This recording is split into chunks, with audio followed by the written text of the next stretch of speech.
Deməli, çempionatın başlanmasına bir tərəfdən sevinirik, bir tərəfdən də təbii ki, problemlərlə üzləşdiyimizə görə hələ də nəyisə tamamlaya bilməmişik, ona görə biraz üzüntü keçirdirik.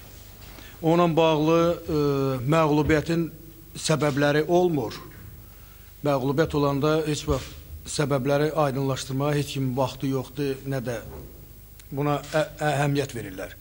Amma meydança amili təbii ki, bugün çox rol oynadı.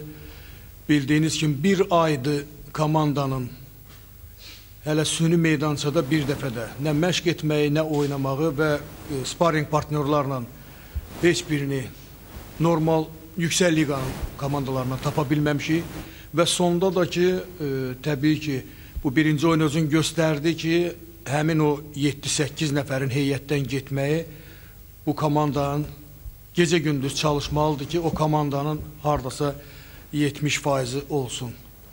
Səhvləri etməmək tapşırılmışdı. Əfsuslar olsun ki, müəyyən sadə bir epizodlarda səhvlərə yol verdi. O səhvlər də gətirib çıxartdı məğlubiyyətə.